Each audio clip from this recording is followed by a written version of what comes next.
Hey, it's Lomatini Lit Up, and here's what I'm lit up about. I'm in this makeshift room because our podcast room is being revamped, remodeled, moved around a little bit. Previously, it only had room for 2 people. I'm in my hotel room, and we're doing this podcast about my recent experience with this amazing book that was referred to me by Paul, my good friend down in, and might as well just call him my brother, down in Florida, called Unplugged Alpha. He tried to connect me with this gentleman's podcast. His name's Richard Cooper, and the podcast is called Entrepreneurs in Cars. The book is very detailed as far as how he developed the name Entrepreneurs in Cars, which is phenomenal. He was an entrepreneur and he loves fast cars. That's what it started out as. But what is really blowing my mind, and why I'm doing this podcast, and why I feel the anxiousness, if you want to call it that, or the need to get it out there in this makeshift room, in this makeshift podcast, is because it blew my mind in the fact that he lived exactly what I just experienced. He wrote that book back in, I may have this wrong, I'm going to say 2010. Or his experience was 2010. His experience was exactly what I had. He was in a relationship, he identified with it, became the beta guy, and this is what I'm going to explain to you. He became the beta guy, and it fell apart. She cheated on him. His world fell apart. And what did he go to? Where did he gravitate to? Suicide. Suicidal thoughts. And because he didn't have the tools, the mental tools to handle it. So that experience is what's in that book, and it's called The Unplugged Alpha. And what I'm going to explain to you is exactly what happened to me. My alpha was unplugged. That's exactly what happened. So it's about women needing the alpha, but also needing a beta. So obviously the beta is not strong, is weak, it surrenders, and that's exactly what happened to me. And so let me point this out. So if he wrote about it, about an experience that he had back in 2010, and I experienced the exact same situation, and I took it a little further, of course, and I tried to actually end it. How many more men are out there experiencing this problem? So what's happening is that you're an alpha. Women are attracted to an alpha. Let me take me as an example of what I'm talking about. I was Alpha Patrick. And I pretty much have been Alpha Patrick, doing my own thing, doing whatever I want, meaning blazing my own trail. I did it, with Elite Male when I was a exotic dancer. Created that, did that for several years. Nobody in Kansas was doing it, and I did it in Kansas and Oklahoma. I had 7 guys dancing with me. We just nailed it. Alpha Patrick. Alpha Patrick became a hairstylist. Alpha Patrick wanted to do a world record cut-a-thon. Did it. 2010. Cut 227 haircuts, raised $2,000, raised a lot of awareness and money for the Humane Society there in Kansas. I went off and did the Barcade 50 States Tour. I did that 7 years in a row. Barcade. Traveling around, developing all these amazing relationships, friendships, connections in all 50 states. So blessed to be able to say I've been to all 50 states. Name a state, I can tell you where I was, and I know somebody there. Very blessed. Alpha Patrick, that's how I met my ex. Connected, kind of blind date-ish type of thing. Finally connected. Alpha Patrick. Women love alphas. They're attracted to alphas. Read this book, Unplugged Alpha. So yeah, we connected, and it was great. Couldn't get enough of each other.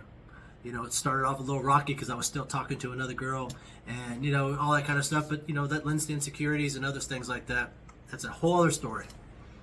But what happened is like here's the thing: you want an alpha in your life, you want to be with an alpha, you get an alpha, you have him. Great example. Here's all the red flags and all the signs that were there that I refused to look at or just didn't pay attention to. Because why? I didn't have the intelligence, didn't have the knowledge, didn't have the tools to see those things and communicate it, set my boundaries, and do my own thing. And to continue to be Alpha Patrick. So I'm not the only one right now that has experienced this. A lot of you guys are out there listening to this. You know what I'm talking about. Now, let me preface this a little bit. I'm not talking bad about women. You can't get mad at the sun for rising because that's what it does. You can't get mad for the river flowing because that's what it does. You can't get mad at women because that's who they are. Now, it's our job as men, especially alpha men, and hopefully I can help a few beta men recognize that they are betas that need to get back to alphas. But I've also realized I think some men are just born to be betas. I wasn't one of them, but I became one. And 2023 is the example of the disaster that happened because Patrick became a beta. So, you can't get mad at what they are. What you can get is knowledge, education of understanding what to avoid and what to be with. There's no difference. I'm not talking about anything different than what women do. Masculinity is on the decline, man. Masculinity is almost becoming extinct. Look at our culture right now. Everything is geared toward femininity. Look at it. The Alphabet Club, the LBG, whatever they are. The Alphabet Club. Look at all that. All of it being indoctrinated into the colleges, into the grade schools, into the middle schools, into the high schools. Masculinity is on the decline, and it's becoming rare. They don't want alphas. They want a bunch of betas. So, if you want to continue living a strong life, a confident life, one that you have control in, come on, man. You got to learn, understand how to be an alpha. This is blowing my mind because I'm learning it all over again. And I never thought I had to learn it because I was living it at the time. I was living it. I was doing my thing. Then, you get married. So let's talk about it. You can't get enough of each other, and the sex is crazy, and you're wild, and all these different positions and variations, and all this stuff. It can't get enough of each other. You're traveling, you're laughing, you're having fun, you're out there partying and drinking and stuff. Everything's great. Then you get married, and then suddenly domestication sets in. And that was hard for me because I was Patrick that traveled all over the country. I was Patrick always on the move. Literally, there were days when I was married and I lived here in Franklin where I felt like I had to get up and go somewhere. And that was not the case. It was like, I don't have anywhere. This is where I live. So then all of a sudden Patrick had to settle down, get into hair, start a whole new clientele, start making some money. But I never made enough money. And it was brought to my attention that I wasn't carrying my load. It was that way from the very freaking beginning. So it was constantly in my head, gaslighting me that you don't make enough, you're not carrying your load, da-da-da-da. Then it started becoming, you're not good looking enough, you're not, you don't do that, in various ways of like, look at this guy, doesn't he look amazing? Or look at that guy, and had I did that to her, she would have lost her mind. And then on top of that, I don't drive nice enough car. The Barkmobile has been part of my life and part of my existence for years. It identifies with me. It's almost like Christine, the car. The movie is like protects you. That van has protected me and been with me all this time. And it was an eyesore for her all the time. So it was always in my head, always in my head, always in my head. Eyesore. Then when we moved to the big house, it was like, that car can't come with us at this big house. I'm like, yeah, that car's coming with us. So anyway, so all three of those things just over the years turned Patrick from the alpha Patrick that was doing his thing, blazing his, oh my God, I can't even tell you how many times I heard saying that she's sick and tired of me pursuing my dreams, like the Barkade Music Festival and all the other things that we were talking about and I have shared with you guys over the years, and all of those things that I was pursuing and looking at, even the real estate career, that she was tired of me pursuing my career while she's out there busting her butt. I get it. I don't know. She would tell me some of the dreams that she wanted to go obtain. Who am I to hold you back from going after one of your dreams? Go do it. Go do it. I'm here to tell anybody, you have a dream, go effing do it. Put the plan together and execute. Nail it. You're going to fail, fall down, get back up, fall, get back up, go. So anyway, all of those time, it just slowly turned Patrick into beta. Because it was, don't wear that t-shirt around so-and-so. Because it said something like ass. Don't say or talk about things like that because we don't talk like that. Or I really don't like it when you act like this because you seem gay. Or, all of these little things that would just break you down over time. And it's just, I'm not even mad anymore because that's just who she is. But it was Patrick not having the ability and the boundaries and the stability to say, you know what, that's not who I am. That's who I am. I want to be this guy. I'm going to stay Patrick Alpha. I'm going to keep pursuing these things. But I don't know. So I'm not here to say, like I said earlier, I'm not here to bash women. I mean, I love women, and I wouldn't want to live without them. But we also have to understand each other. So don't fool yourself thinking that women aren't out there trying to figure out men because they like certain men. What is the phrase in the book? I can't probably say this on here because I'll probably get censored, or my video will probably get knocked out. But alphas do this and betas do that. They'll go out and be with a beta, but alpha. It's so messed up. Here's how if you're out here and you see this video and you hear these words that I'm saying and you identify with this, brother, come on, message me. Let's figure it out. I'm going to help you out. Do whatever I can. Because I know they're out there. I lived it one time with a girlfriend. So maybe it's something I haven't learned enough about myself and knowing where to stop this shit, because Alpha Patrick is where it's at. Beta Patrick is not. Beta Barry Patrick, whatever you want to call it. It's not worth it. It's like bullshit. Some guys love being beta. You want to be a beta? Be a beta. Go out there and do the laundry and pick up dog shit and do your thing, and whatever she's doing, let her blaze her own trail out there with her girls on that go to Vegas. What happens in Vegas stays in Vegas, right? Yeah, fuck that. While you're at home being beta man, being Mr. Mom, she's out there doing her thing and with Alpha Boy and coming back home and being safe with beta man. So if that's your life, man, I pray for you and I hope it turns around. But that's what's really happening with me, and I love this book, The Unplugged Alpha. I'll keep plugging this book. I'm going to keep talking about it. We've got some great interviews actually lined up with it. I'm going to reach out to Richard Cooper. Hopefully I can share my story with him, which is almost reminiscent of exactly what happened to him.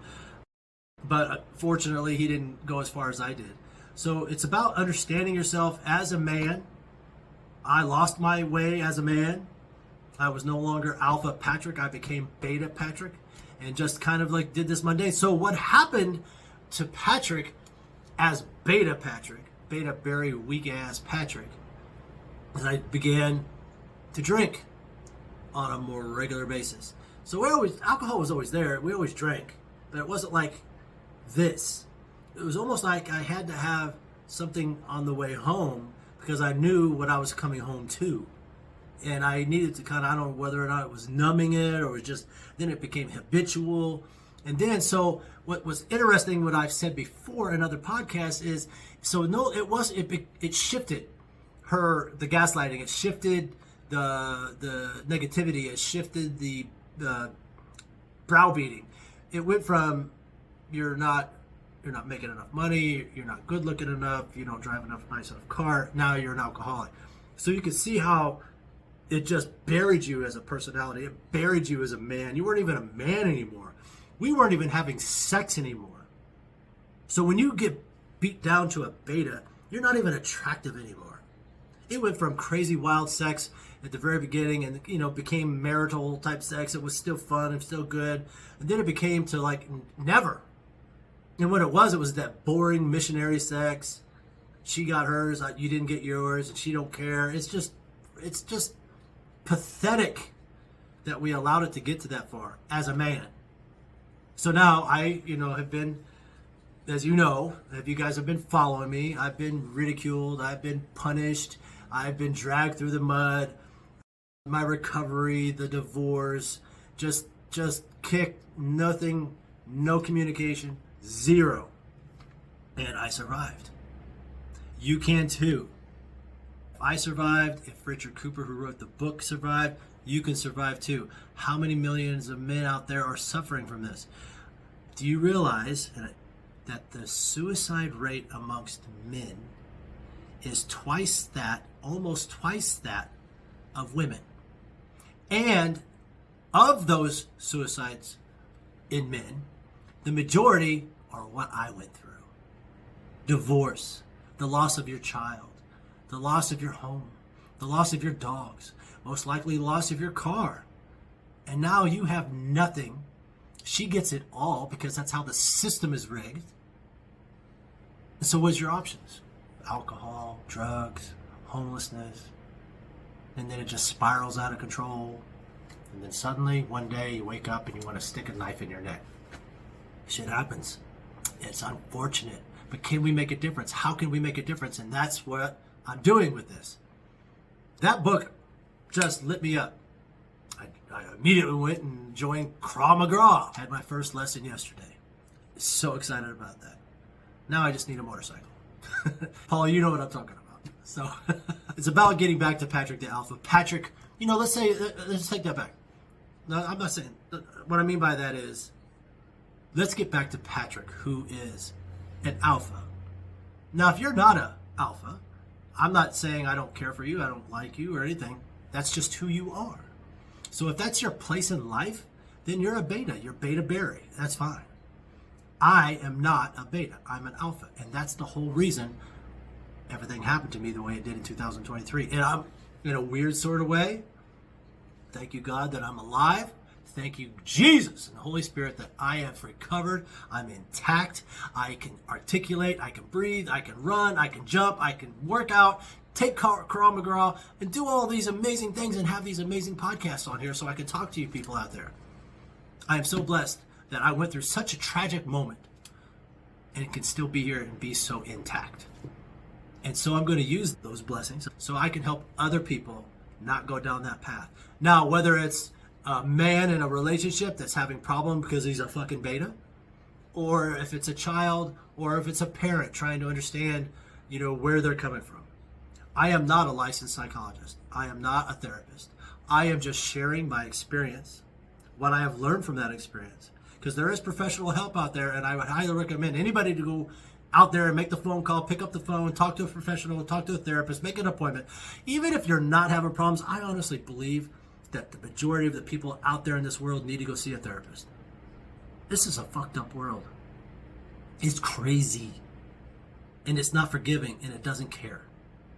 So we have to navigate our way through life, just in life itself, and surviving and going to work and finding food and putting it on our plate and putting gas in the car, getting to work, doing all the things that you do in life, let alone the freaking obstacle of a relationship and the ridiculous obstacle of a marriage.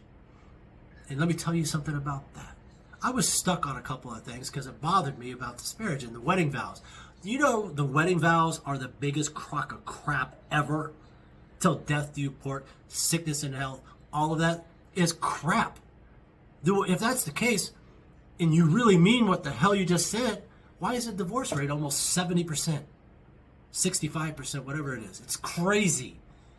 So why even get up there and say the vows? I was so irritated, so upset about that. It's like, she said the vows, she didn't mean anything. It's all bullshit. I can't be mad. That's just who she is. The sun rises, I can't get mad. The river flows, I cannot get mad. I cannot get mad because that's who she is.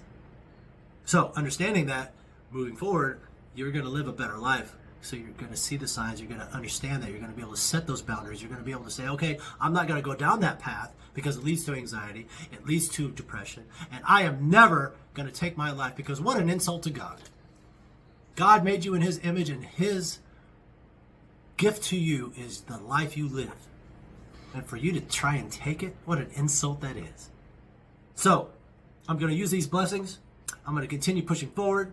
I'm going to dive into this book. I think I've read it already 3 times. And I listen to it when I work out. Because it is nothing but trying to make me, and giving me the tools, and giving me the insight of understanding reality of relationships. That's what I want to share with you guys. That's what this podcast is all about. And we're going to continue to expand on that. And I appreciate all of you so much for all of your support in my new little makeshift podcast room. The new podcast room should be up here within the week, I hope. So we're going to have some interviews and a lot of great other things. So I love you. You guys are great. I hope you enjoyed this little bit. And let's go Alpha.